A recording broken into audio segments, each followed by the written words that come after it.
Welcome to the Change Your Mind podcast, where we explore personal development, spirituality, and science. I'm your host, Chris Ashley, and today we're going to talk about death. And for those of you who have been following me for a while, you know that I have gone down rabbit holes when it comes to reading about near-death experiences and shared death experiences, and I've shared my own experiences with that. So, and we've had a couple death doulas on the show as well. So I think the audience is pretty familiar. We're going to talk about it from a different point of view today, though. So stay tuned. It's going to be a good conversation. First, a couple quick announcements. Head over to the links in the show notes. You are going to find a wealth of information. You will find links for my lovely guest. You will find links to stay connected with me on social media, to buy my book, Change Your Mind to Change Your Reality. It was endorsed by 3 experts from the film The Secret. It was endorsed by John Gray, who wrote Men Are From Mars, Women Are From Venus. So go check it out. You'll find ways to sponsor the podcast, find free downloads, courses, coaching, all of the good stuff. And as always, this podcast is part of the Los Angeles Tribune Podcast Network. So we are doing a lot in the personal development realm. We have some amazing live events and virtual events coming up. Lots of other cool podcasts in the network. So stay tuned with what we're doing. All right. So with me today, I have Dr. Kimberly Harms. So Dr. Kim is a renowned Bestselling Award-winning author, international speaker, specializing in grief, conflict resolution, and legacy planning.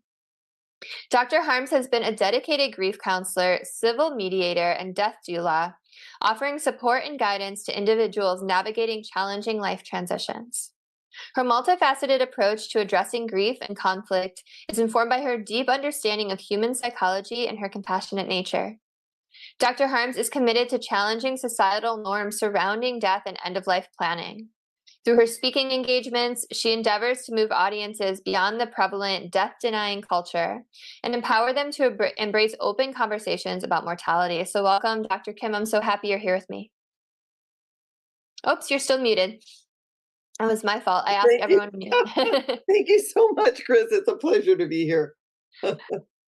So I always start all of my episodes the same way, and that is by asking my guests, what is your origin story? So what is it that put you on this path to write several books about death and to be a death doula and someone who's really focusing on this? Well, I lost both my mother and my son to suicide, which was absolutely shaped my life. I lost my mother the first time to mental illness. She was institutionalized when I was 6, and then she took her own life when I was 17. Then I got married to a great guy, had 3 wonderful children, and then on January 31st of 2009, I lost my amazing son Eric, who was a student at Columbia University. He had just had the best semester ever. This kid everything was going well for him. He was a National Merit Scholar. His first semester made the dean's list. He was elected to student government at Columbia. He was accepted into the jazz program so he could play jazz piano, which was his favorite thing to do. Everything was going great. He came back on top of the world after his first semester and went back, and 2 weeks later, 45 minutes after the final breakup with his girlfriend, he took his own life. That impulsive nature of jazz, as a jazz pianist, is impulsive. That's part of what makes him so good. And that brain that was not quite fully formed in the area of critical thinking, he's 19, just was a horrible, fatal cocktail. And our lives just exploded. We couldn't ever imagine this. And it was just something that we went down deep into that grief pit. And then my husband, who had just had a liver transplant 6 months before my son passed away, his heart gave out shortly after my son died. And of course, you don't get a liver if your heart's bad. So they were checking out his heart pretty well before they gave him his liver. And so a year after he had a liver transplant and his heart checked out as great, he was getting set up for quadruple bypass surgery, a valve replacement. And he lived for another 10 years, but was battling heart disease. And I really believe that much of the heart issue was a result of not being treated for depression, which many of us baby boomers failed to do. I, of course, am treated for depression, thankfully. And so I had to spend my life re-identifying myself. When my mother died, I was no longer a daughter. When my son died, I no longer had a son. husband died. I'm a widow. Uh, and I realized I had a wonderful, just one quick story, I had a wonderful, wonderful thing happen to me after my son died. It was about a month or so after my son died. I was a dentist. We were in our office working with my husband. And you're triggered a lot as a dentist. You see a lot of people. They all knew my son. He was well loved in the community. And so we talked about him all day long, which was hard. And I got out of the office, I was exhausted, and my husband was having a very serious discussion with his cousin right outside the door of our office. And all of a sudden, the cousin turned from my husband and he came up to me and he was wagging his finger in my face. And I was shocked because, I was a grieving mother. I wasn't used to this. And he said something to me that really changed my life. He said, "Don't you ever let your remaining children feel that they are not enough. Don't you do that to them." Yeah. And it hit me like a lightning bolt because when you have a catastrophic loss and your world has exploded and you're at the bottom of the grief pit with maybe trying to suck up a little bit of mud, at the bottom, you just can't eat, you can't sleep, your world has been destroyed. Your worst nightmare is now your reality. When you're in that place, you sometimes, get settled there. And I kind of expected to spend a lot of time at the bottom of the grief pit.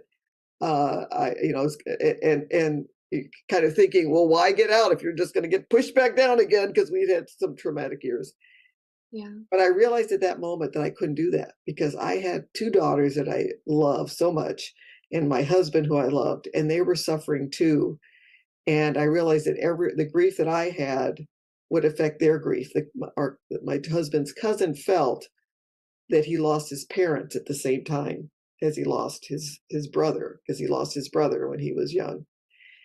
And I was determined not to do that to my children. So that was a moment that forced me to think beyond myself, to realize what my grief was doing to other people, and forced me to fight, kick, claw my way out of that grief pit to get to a point where, I can breathe fresh air again. It wasn't easy, it took years, but I just want to recommend to everyone who's out there that's going through a catastrophic loss that it is totally worth it to do the work necessary, because it's a lot of work, and take the time necessary to climb out of that pit, because the air is a lot better up here. Oh, thank you so much for sharing your story. I'm like over here tearing up as you're talking. That's so devastating. And we talk a lot about on the show that things happen for a reason and you can grow from things, but that is just so heartbreaking to lose a child.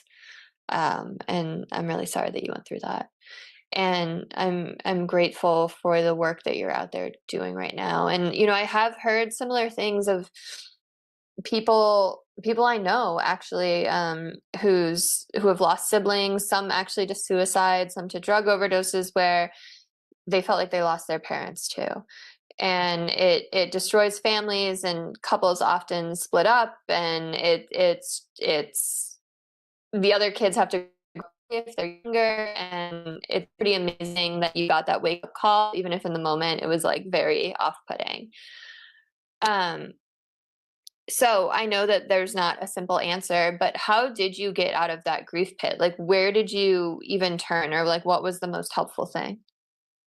Well, interestingly enough, a year after my son died, we were going through I lost my brother, my husband had cancer, my son died, and then a year after my son died, I developed nerve damage in my drilling fingers. I'm a dentist. So I was at the Mayo Clinic a year after my son died. I was also the major support for my family since my husband was still ill. He was recovering from liver cancer and liver transplant. So I lost my profession, and I was president of the Dental Association a few years back here in Minnesota. It was a big identity for me. Yeah. And that was gone too. And one day that was gone. So I had a little time on my hands. So I decided to study to be a grief counselor. So I did. And as I was studying to be a grief counselor, I came across something that just struck me, that not a lot of people talk about. We hear a lot about the stages of grief, the Kubler-Ross stages of grief. I think most people know that. But a man named Warden created the tasks of mourning. And I like tasks, because tasks makes you think I have to do something. I have You're something I could check that off my to list. work at. I can work at it, right? Stages are like, I go through, I'm in this stage now, but task to me is something I can grab onto. Sure. And it made a lot of sense to me. And he had 4 tasks of mourning. The first task was acceptance, which is Kubler-Ross's last task of grief, interestingly enough. Mm. Accepting the loss, which is really hard when you've lost a loved one, to just accept that he's gone. He's gone. I can't do anything to get him back. He's gone. So the first task is acceptance. The second task is processing the grief. Oh, that's the hard part. When you go through something like that, I kind of wanted to be like Rip Van Winkle and just go to sleep and wake up at 20 years and I'd be okay again, right? But even if I woke up at 20 years, I wouldn't be okay again, because you have to process the grief. You have to work through it. It's hard, it's painful, but it can be done. It takes work. It takes a lot of work. And so I kind of grabbed onto that. The next stage is coming to terms with your new reality, which you do as a mother that's lost a child, and particularly as a widow, when all of a sudden you're not even part of a couple anymore and you're living alone. I got married at 19. I was married for 44 years. And now I'm alone. Nobody knows if I go to the grocery store or where I'm at. It's a whole new thing to be a widow and to be alone. And 75% of married women become widows because the men tend to go first. So a lot of us are going to face that. And then the last task is to find a place for your loved one in your heart, and where you can think about your loved one, talk about your loved one in a way that does not affect how you view the rest of the world. So basically, it's removing that shroud. Anyone that's been through grief, you kind of know, you see the world through a shroud. You're kind of like a zombie. You're like dead on the inside, and you're just trying to focus on the outside. So the end result, there's an end result. There's a goal. There's a goal to these tasks, and that is to find that place for your loved one in a way that allows you to live in the moment and be there for the people around you. And I just love that model, and I kind of clung to that model, and it worked for me. And that has been helpful. It's helpful for me to set a goal and to know where I'm going. I love that so much. And I'm over here like tearing up. I have to just like tell you, this conversation's coming at like such a good time. I lost my dad 3 Mm. months before I got pregnant, and we tried for 8 years to have a baby, and like that's all he wanted was grandkids. And there's like still so much. It's like every time I look at my son, almost, it just like kills me that he's not here for it. And you know how grief is. It like fucking hits you like out of nowhere in a wave. And I had one of those waves last night. And that's why I'm like over here like tearing up as you're talking, probably too. Because it's just like such good timing. So I want to, and I love these steps, and I'm going to try and use them myself, even though it's been like, almost like a year and a half at this point. Um, or more than that. So I want to talk about the processing the grief one. So what does that mean to really process grief? That is really a tough question, but Yeah. it's different for everyone, and it's so important. It was important for my husband and I, having lost our son in a difficult time, to honor the fact that everybody grieves differently and processes it differently. For instance, my husband would go into my son's room every night, just sit. He just would sit there. I couldn't put a toe in that room for 3 years. I couldn't even go. Everything stayed the same. I couldn't even touch the doorknob. I mean, I just could not go in there. And I asked my husband, please, to close the door when he was in there and when he was out, because I couldn't even walk by the room for 3 years. So we're different. We process differently, but we had to respect each other. Another thing too is when you're involved in a loss, you can't blame anybody. I mean, especially on a suicide, the girlfriend breaking up is a normal part of life, and you have to do it if the person's not right. No blame in this. You can't blame anybody for whatever is going on. You just have to kind of get that up, because that complicates your grief. If you can kind of get away from blaming, or at least forgiving, if there's someone that did, if there's a murder or something, I mean, that's a little different story. But try to remove blame and remove shame and remove guilt and remove those things. And you know what? You kind of have to take those things one at a time. It's like if you're driving down the road and all of a sudden the shame comes at comes at you and covers your windshield. You have to get rid of the shame and work through that and drive it down again. Then the guilt comes, right? And you have to try to work through the guilt. And there's so much guilt involved in so many things. For instance, my husband, he actually kind of died twice, but the first time he stopped breathing for 20 minutes, we assumed he was dead, and he wasn't. I had taken off his oxygen for a second to put his shirt on. We'd given him a bath. We have a walk-in tub, and he stopped breathing when I took the oxygen off for a second. He was talking to me, and then all of a sudden he was gone. I blamed myself. And he was in hospice. I knew he was dying, but all of a sudden I had just killed him. I mean, crazy. Now he did come back, and then when he finally did die, I hadn't killed him, so I knew that was good. But there's so much guilt that goes around that's a false guilt. I mean, I knew in my head if my friend had done that, I said, well, no, you didn't do that. But to ourselves, we're much tougher on ourselves many times than we are on other people that we love, right? So we have to love ourselves enough to give ourselves support, you know? So I think that's part of it. So you have to work through the shame, through the guilt, through the loneliness, through the loss, through the, I just, I want to be with my son. I want to be with my husband, and I can't. He's gone. So you have to kind of work through all those things. And then focus, part of it is that wise advice that cousin gave me. I have to focus on my living children because I can't do anything more for the one that's dead, And so, it doesn't happen fast. It took years. It took years for me to get there. But I can do that now. In fact, it's funny because after Eric died, my two daughters, Eric was the one that was going to have the kids. You know how you talk about in your family who's going to have the kids, and we would all joke that Eric would have to marry someone with childbearing hips. That was kind of our big joke because the girls weren't going to have children.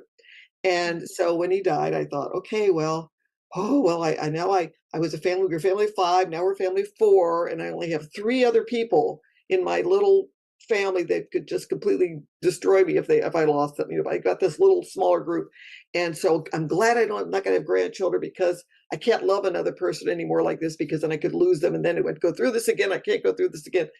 Totally. It's all crazy talk, but it's real when you're going through it, and so. How wrong was I? I mean, because really, I now have 6 grandchildren. Both of those girls were not grandchildren. So it just shows you, for parents of 20-year-olds, this is what they say. But those 2 daughters each had 3 children apiece, and the grandchildren are the love of my life. In fact, I'm moving. I live in Minneapolis, and I'm going to move to be part-time down in Kansas City, so I can kind of be living there, not in their home, in a separate home. Because there's boundaries, for grandparents. I would be arrested as a stalker if I had my own way. I would be. You get crazy with your grandchildren. So I'm going to be available to be there for the little choir concerts they have in their school, in the softball game, and the whatever, the soccer. Even though most of my grandchildren, when they're playing soccer, spend more time looking up at the sky or chasing butterflies. Go to the game. You go to the game, right? And so I want to be there for them, and they are my greatest source of joy, is my family. And how lucky was I to learn way back when my son died, that I needed to be present for them, and I need to be present for those grandchildren. Little did I know I would have 6 grandchildren. I thought I wouldn't have any, and I'd have my little group. So grief works. Processing grief is different for everybody. There's no set standard, but the goal really is to have that goal that I'm going to get to a point where I could talk about my son. I could talk about my husband. I could look at pictures. I couldn't look at pictures for years after my son died. I couldn't take pictures for years after my son died. Oh. The only thing I have now that's still hard, I just know I'm just not going to do it anymore, is I can't listen to jazz music because that was his thing. For whatever reason, that still triggers me, but I've kind of gotten rid of all the other triggers. And as you know, there are a lot of triggers. When you lose somebody, New York, Columbia, you wouldn't believe. I have a Columbia sports shirt. I'd be at home, I'm feeling pretty good. I'd be looking through my closet. I'd see Columbia on my shirt, and I go, "Oh my gosh, my son is dead!" Because when I saw Columbia, my son is dead, or I saw New York, my son is dead.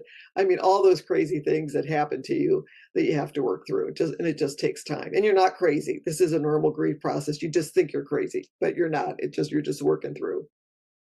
Yeah. Yeah. Thanks for sharing all that. It's so true how people grieve differently. And also, like, going back to the stages of grief, it's like, those aren't linear, right? Like, they come and go. And like, I feel like I lived in anger so much after my dad died. Like at the funeral, I was like, I don't want anyone to tell me they're sorry. Like I said that in the eulogy, and like, um, Yeah. I realized, well, so he had a choice. He could have gotten a feeding tube and lived, but he decided not to. So there was like that anger there. It was like, come on, just keep fighting, you know? But I never said that to him. I was like, I support any decision you make, you know? But I didn't realize it was something that made me so angry until like after he was gone.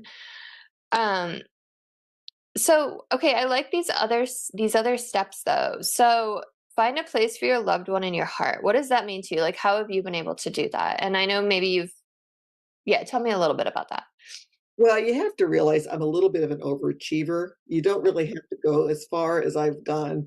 With my son, we now have 65 Eric Harms memorial libraries all throughout Rwanda. There are over 350,000 books and computers, and there's schools all over Rwanda in his name.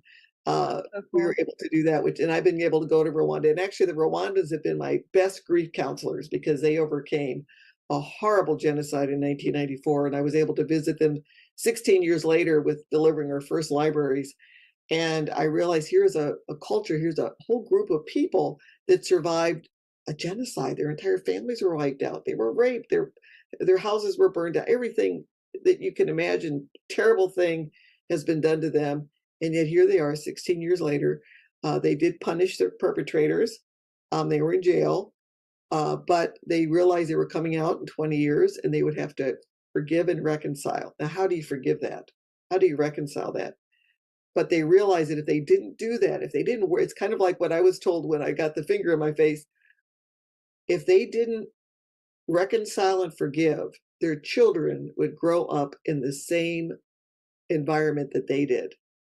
And so by doing that, they now have a peaceful country. In fact, I go to Rwanda by Wow. myself quite a bit, and my friends go, "Oh my gosh, you go to Rwanda by yourself?" You know, and I say, "Sure." I said, "Do you go to Canada by yourself?" And they go, "Yeah, we go to Canada by ourselves." And I said, "Well, Rwanda and Canada have the same State Department safety rating. You know, going to Europe sometimes there's some European countries that we visit all the time that are more dangerous according to our State Department than Rwanda. It's a very safe country. It's and here it is surviving that horrible genocide, and it's surrounded by countries that are not so safe. But they did that work because they thought of their children, and that was such a lesson to me.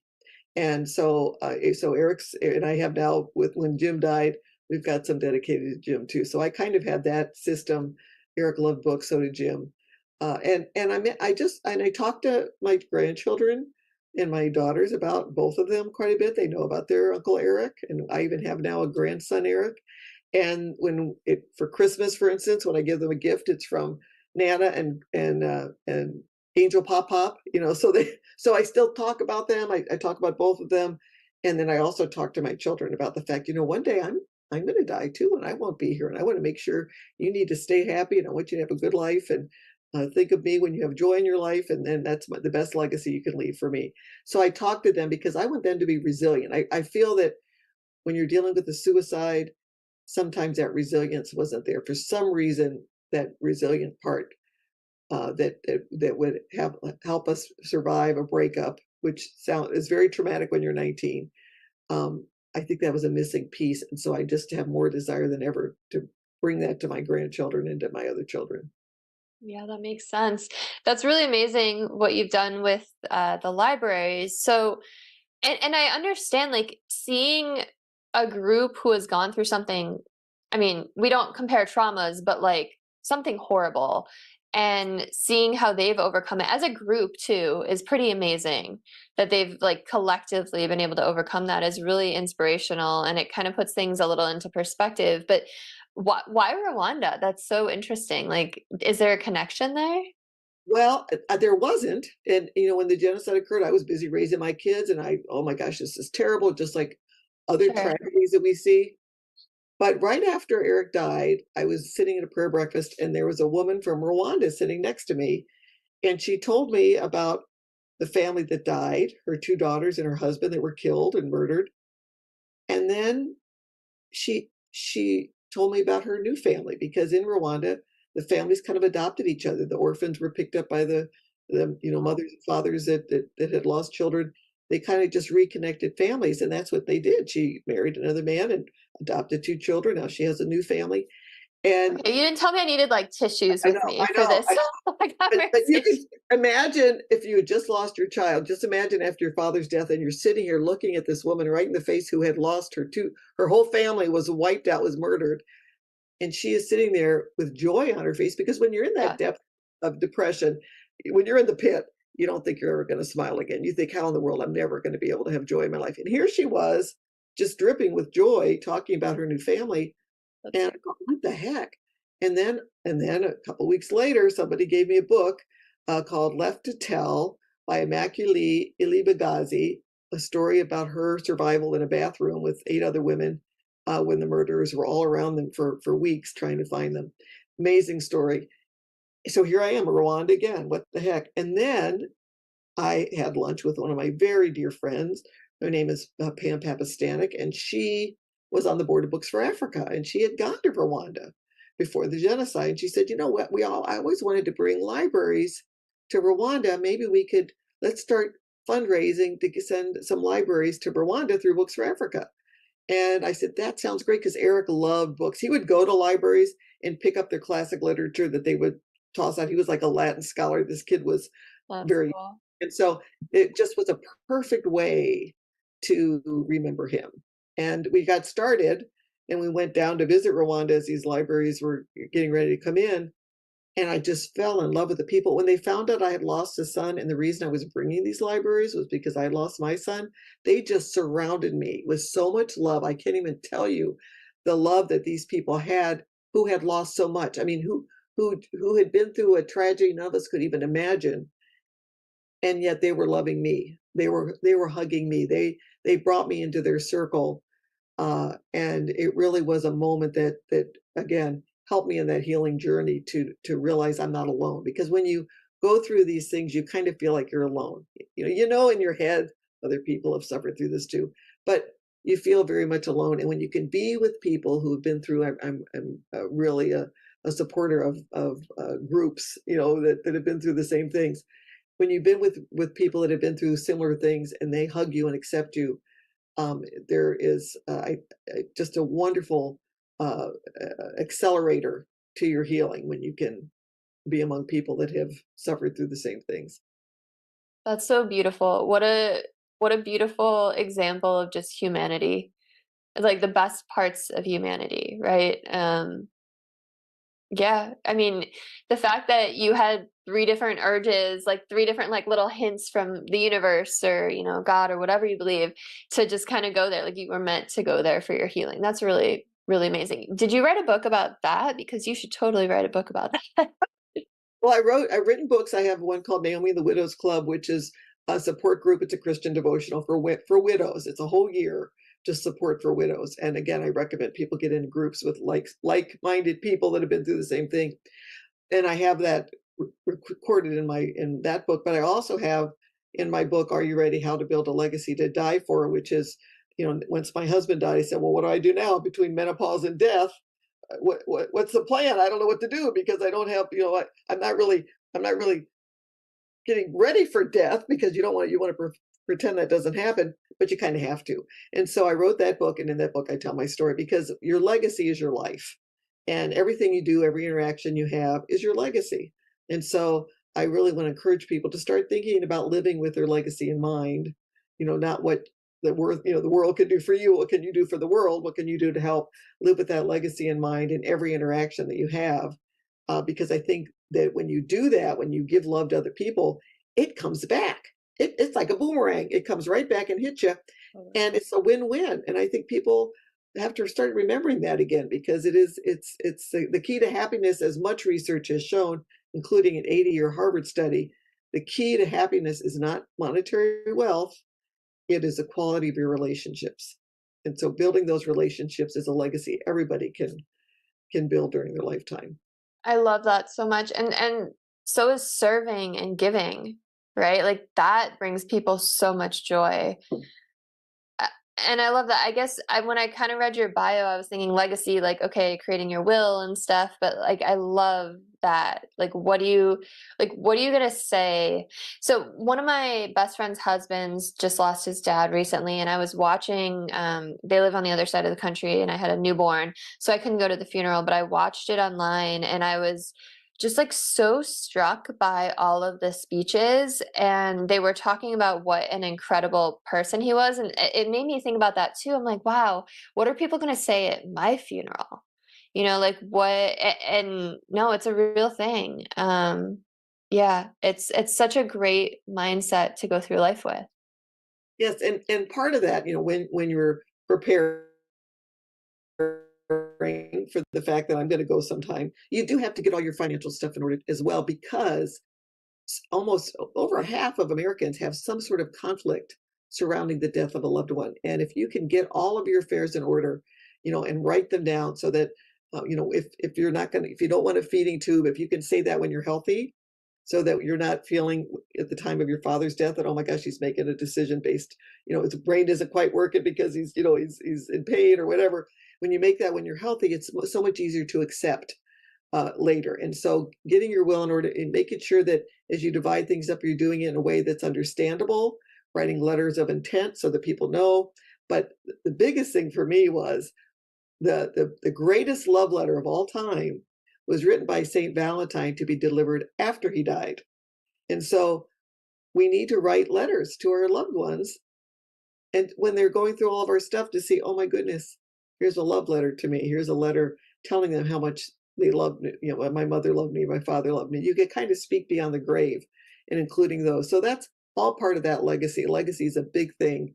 And I just want to encourage people to just get it together, put it all in a binder, have it ready to go, and then you can relax and live your life and not worry about it anymore. Yeah, I love it. And I was gonna say, like, as you were talking, you know, if you're lucky enough to like know that something's coming, you can start to get your affairs in order and write that letter. But like, I don't know, then you closed it off, like just get it in a binder and be done. Like you could write that today.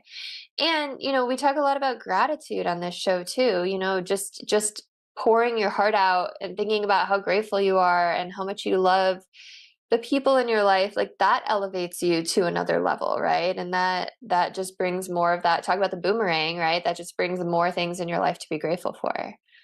Yes, and how many children want to hear from their parent how much they're loved, how much the parents were grateful for them, Every kid. how proud they are of them. We all want to hear that. We all need to hear that.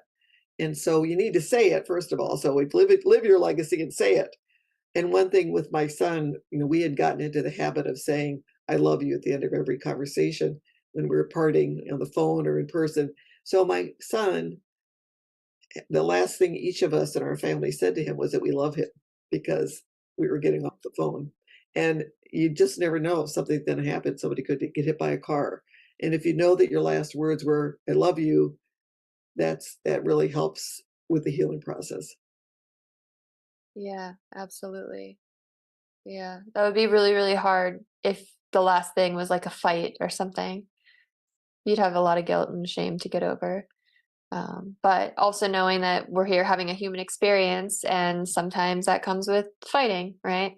So if you're listening and that's a thing, just like you were saying with the girlfriend. Um, so I want to talk a little bit too about coming to terms with your new reality. And you said something while we were in the green room that was interesting because you were talking about how, you're a widower and you had to cope with that, but like there's all these different points in your life where you have transitions, and you pointed out like now I'm a mother, and then like when your kids are 18 and they go off, and like I didn't think about it like that. So I'd love for you to just talk a little bit about like how do you find purpose in these new, like how do you even like go about finding your equilibrium when things are like so drastically changing in your life? Well, I think it's kind of like the Warden's task of mourning. I think they're tasks. And when you find yourself as a widow, what happens is, all of a sudden you're alone and your social standing is different because you used to do things as a couple and now you're by yourself and you don't always quite fit in with the couples. And then you wonder, where do you fit? What do you do? We all have a purpose and we all can go out and reach out and help in any capacity we have. And there's nothing it's bigger than another. You don't have to win an Academy Award or, a Nobel Peace Prize. Just it's the interactions you have with everybody that you have. So there are so many things out there you can do. Get together with people. Find a reason to get up in the morning and to get out, because it's very easy just to stay in bed or under the bed or somewhere else. When you're in that pit, get up, get out, find a purpose, go out and help somebody else, or go interact with somebody else. And there's a reason that many seniors go down to the south part of the country, the Florida or Arizona or those places, and have villages where they're all together and they all mingle with each other and they get out. And I have friends that are down there that can do that. For me, I need to work. I'm a kind of a worker bee. So for me, it was like writing books and doing widows groups and things like that. That was what helped me. But everyone's different. But find your purpose, find what makes you happy, and just get out there and do it. Just do it. That's probably the hardest part, is to do it. Yeah, that's always the first step, right? Just forcing yourself to take action, because then as you take action, doorways open up and you meet people and you start to, walk down another path, right? Walk down a different path. So you've gone on to do grief counseling. How has that been as someone? I mean, I'm assuming you had to do a lot of your own grieving before you got there, but is that ever triggering for you? Like, how do you walk that line between being really empathetic and compassionate, but also not getting like totally drained and sucked down by that? Because that's hard too, right? In fact, when I first got out, I was a grief counselor for about 3 years, and then I went into mediation, which is I'm a grief counselor, mediator, and now a death doula. So I'm not really actively grief counseling anymore, but I work with widows group, and it's more of a kind of a coaching thing. I kind of consider it. We work as a group, and we try to help. And how do we? In my mediation and death doula and grief counseling all kind of came together in that regard, because we have to face it. Where do we fit as a grandma, for instance? Where do I fit with my children's families? I mean, I'm there, and like I said, if I had my way, I would be stalking all those grandkids, and there are certain boundaries that need to be maintained, right? So where do we fit? How do we fit within those proper boundaries so that have healthy relationships with our children? We're not feeling left out when they go and have a holiday with the in-laws, because that's a normal, natural thing. It's what healthy families do. And maybe we might feel left out. That's pretty common. So how do we manage that? We need to maybe go and find someone else to go and have Christmas with, or find someone else to go and have Thanksgiving with.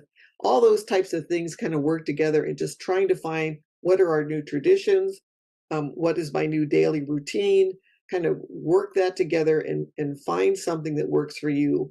And also, as you get older, you start to decline physically. So you need to put yourself in a position, move to a place that's going to be safe for a while. Those are all very difficult decisions that we have to make as we get older.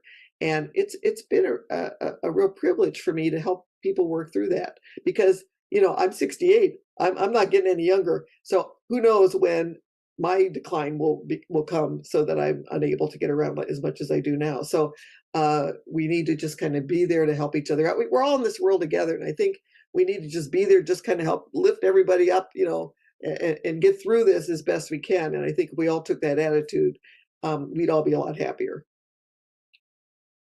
I love that. And we're all here in this life for a reason, right? There's a purpose. We're here. And if you're still here, your purpose is still going on, like you weren't put here in this life to just like wallow in that pit by yourself. So, I love what you're encouraging people to do. How is being a death doula? I've had a couple death doulas on the show. Like I myself was holding my hand, or my dad's hand, when he passed, and I'm very comfortable with it, but I think it's a hard thing for some people. It's an amazing, it's a new thing. So we're just still all finding what we're doing. I was just speaking last week at the Before I Die festival in Albuquerque. So I was with a lot of other death doulas, and I was talking about this, building your legacy, that type of thing. That's what my talk was about. And I was with a friend. We also had a discussion about shedding, helping people kind of downsize, and then living funerals versus traditional funerals, or both. My husband kind of had both. I mentioned that one time when he stopped breathing, he did come back.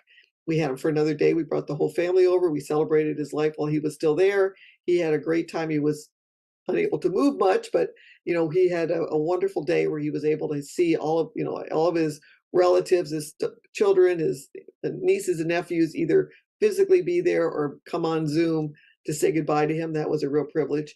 So That's cool. I think helping people, guiding people through death is a real privilege, just as it would be for a birth doula to help bring in new life. It's they're both related, and it's something that we all are going to go through. And so, what a privilege it is to help guide people through calmly, so that they're not afraid, and help people just in families come to terms with the dying process. Yeah, and I was thinking about this a lot when my dad was dying. Like, it's a human being. Like, they often like don't want to be alone, right? Like, having someone there, like, yes, taking care of them and like making sure they're comfortable and stuff, but also just like holding their hand and talking to them or playing music or whatever it is, or talking about memories, like that's really meaningful. Um, and it's interesting, like they say the last thing to go is your hearing. So like even like if someone is unresponsive, like um, you know, being really mindful how you speak to them, and you could still speak to them, right? And they could still feel your touch.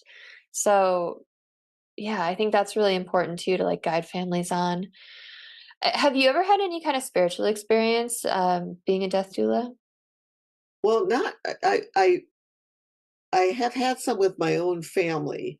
One was I had my a very, very, very dear friend, my best friend for many years, passed away from pancreatic cancer, and I remember I was sleeping at night, and my husband just woke up and to start kind of woke Kim, and he woke me up, and I said, what? And he said, Carol's gone, and I said, what do you mean? He goes, I just saw her. She's here. She just passed through. She's gone.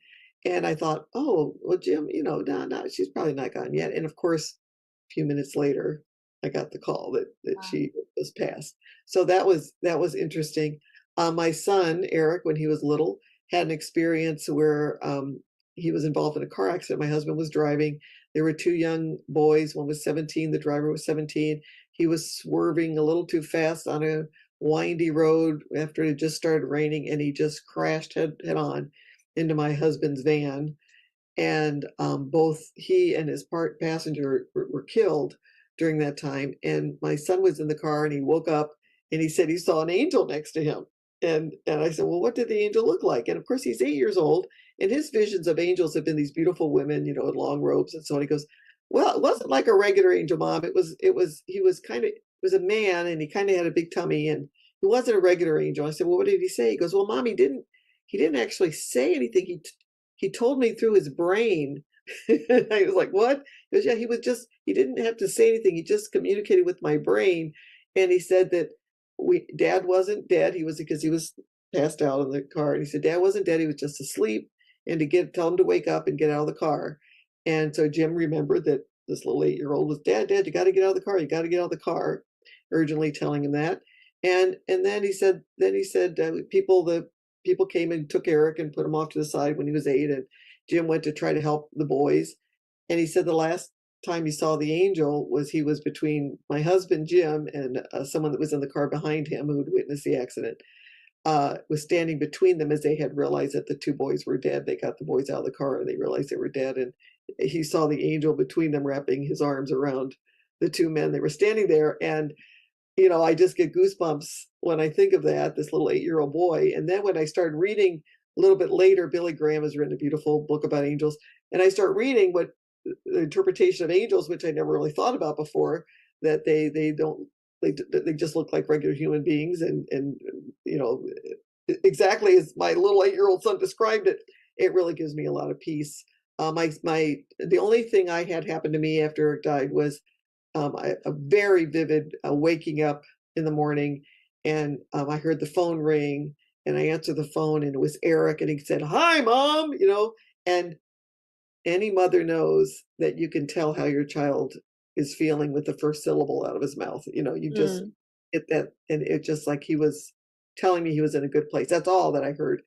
But my husband again had several really vivid dreams that were very interesting, and then we had three of Eric's friends that didn't know each other, three different parts of the country, New York, New Orleans, and Minnesota, who had the same dream that he was coming to them.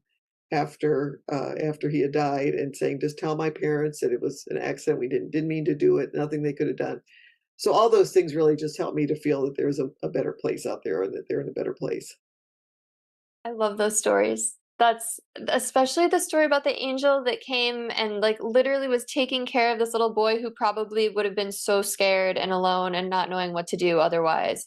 It's like your dad's okay. You just have to like go wake him up and like tell him to get out. Like that's so amazing. And I mean, I talk about it so much on the show and I have so many guests like that that there's so much more going on than we realize, and there's so much life after we cross that veil of death, right? And there are ways that our loved ones can reach back out to us, so that's really special.